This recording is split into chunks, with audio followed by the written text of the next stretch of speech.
Welcome back everybody to episode 4 of Strength Quest Deadlift, the road to 300 kilos. As you can see in the video, this is not a deadlift session. This is indeed a squat session. And I thought I'd give you something a little different today. The first 3 videos have been focusing on the deadlifts, the volume, the heavy reps, also sort of like a bit of conditioning work for the hammies and glutes.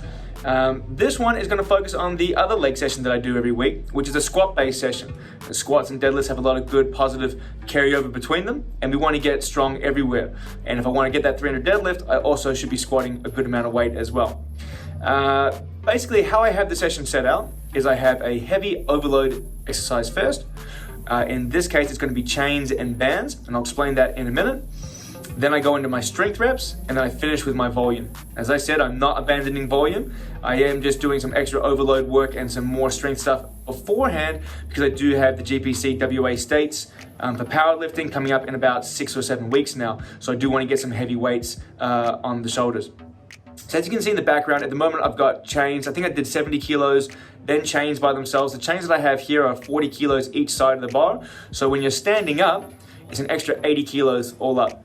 So I did 70, then the empty bar with chains, now 70 with chains.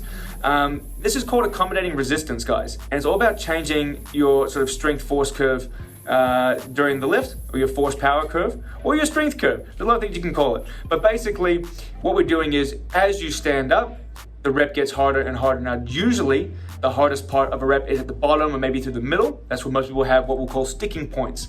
And there's ways you can get around that by doing pause work.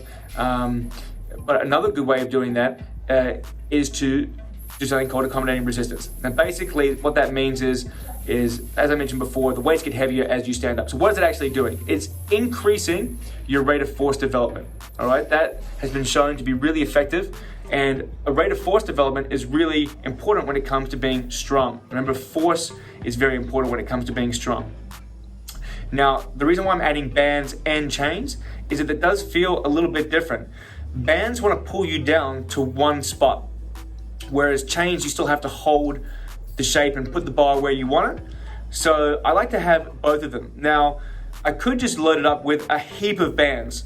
The problem with that is I get a really, really heavy top weight, but my bottom weight is so much less that it's not beneficial for me. My sticking point isn't at the very bottom. It's a little off the bottom and coming through the middle of the squat. So when I have heavy bands, I don't get the heavy weight until right at the very top. The good thing about the chains is I seem to get a lot more weight through the middle of the rep, right where I usually struggle. That set you saw there had 2 bands on each side. We had the greens, the purples, plus the chains. So in terms of additional weight, like I mentioned before, 80 kilos worth of chains, and with those 2 bands, it's about 70 kilos worth of top weight tension. So when you're standing up, I have 150 kilos more weight than when I do when I'm in the bottom position. All right, and what I'm doing now is I'm just warming up slowly, and all I'm doing today is 1 heavy set of 2. The first week I did a heavy triple. I used the chains, the green bands, so a little bit less tension at the top, and I worked up to 120 kilos. And in this video, which you're about to see, I go green, purple, and the chains, so 150 kilos top weight plus 120. So I'm looking more like 270 kilos top weight, which is actually my all-time PB for a squat. So here I'm hitting it for 2. And as you can see, as I drive up, it does really start to come on strong in the second half of the lift, which is really beneficial for me personally. So I'm just going to pause this really quickly, and we can keep talking about this accommodating resistance a little bit. I found personally, it's hugely beneficial when I'm trying to get stronger to have extra weight on the bar at the top. I mentioned before, it improves your rate of force development, which is really important for getting stronger, but it also does a few other things. One, it teaches you to drive and push really hard through the entire lift. A lot of times people will get a powerful start and they sort of coast on the momentum of the lift and they stop actually actively driving. The great thing about using bands and chains is that you can't do that because it gets heavier and you will just stop halfway up if you stop driving. So you really have to remember that cue to actively drive through the entire duration of the lift. You can't just stop halfway through and rest on your laurels. So yeah, basically it improves your rate of force development. It works on active drive through the entire lift. And it can also help on certain weak points that you might have. For me, it's during the middle of the lift. But it also gets you conditioned to holding heavier weights. And that's a real thing. If you just go on and put your 1RM on the shoulders, it feels really heavy, as it should. It's the most that you can lift for 1 rep. But over the weeks, I tend to get heavier and heavier as I do this, and I might end up with 300 kilos on the shoulder or 320 kilos on the shoulder at the top weight. And if that's the case, when I have only 260, 270 kilos on there, it's a lot more manageable. It doesn't feel as big a shock. So yeah, they're the 3 main reasons why I like to use bands and chains. Alrighty, so let's continue with the video now.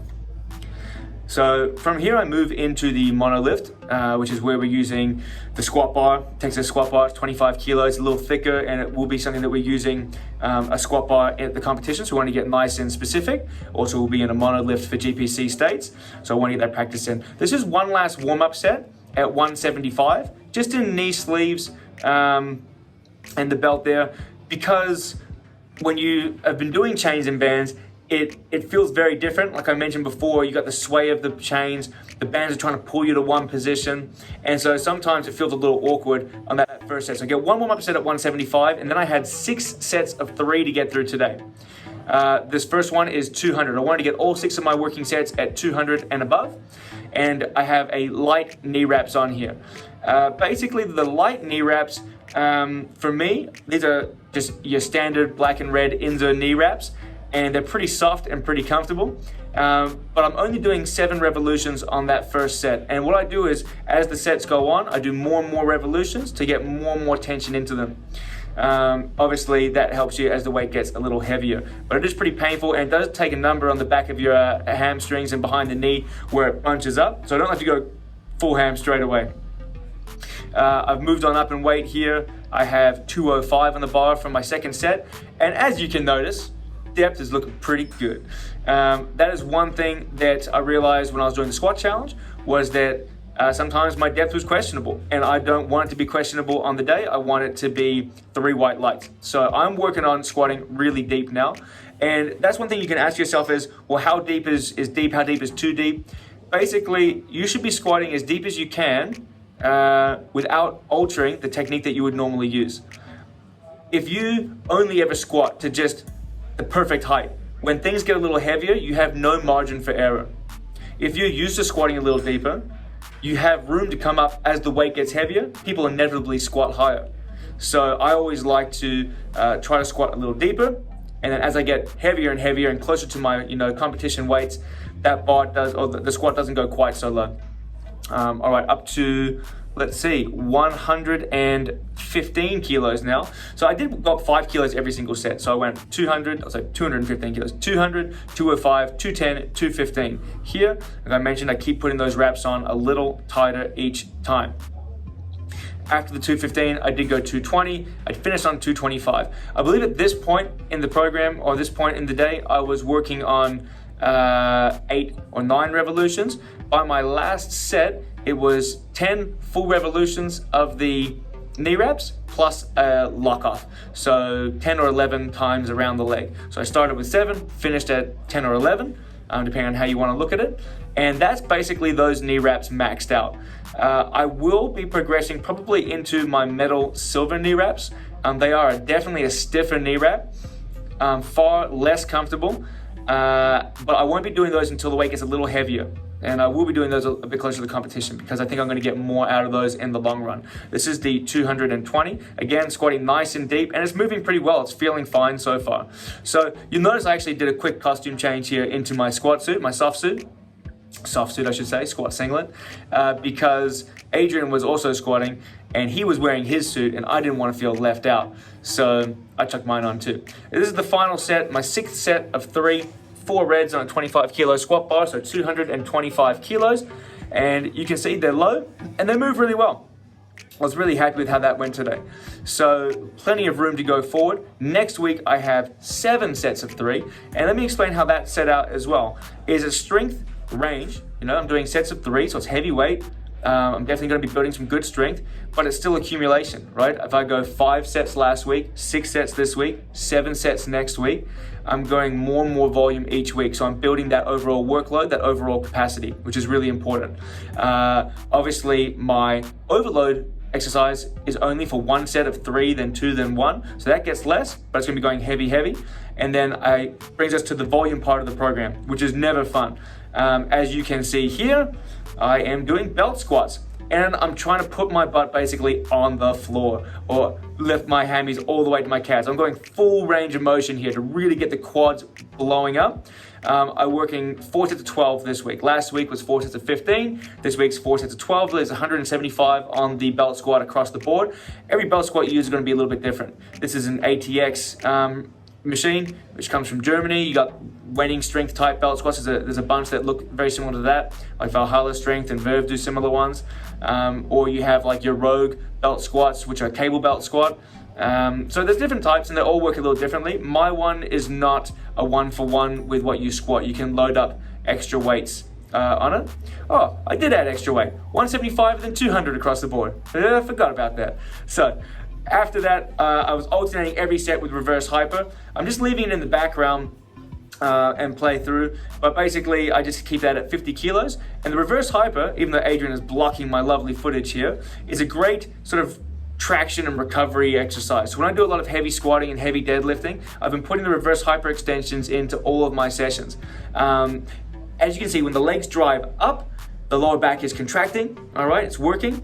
But then when the legs swing under the table, that lower spine is decompressing, it's tractioning out. So it's getting this stretching effect through the lower back and through the spine, which I find really, really useful when I've been doing a lot of compressive exercises like deadlifting and squatting. It just keeps the lower back loose. And I do have a history of some back issues from rugby and whatnot, so that's a really great one for me, and I use it all the time. In fact, that machine got me through my last season of rugby when it was sore all the time and I was just on the machine 5 times a week. So I still use it every week, multiple times a week.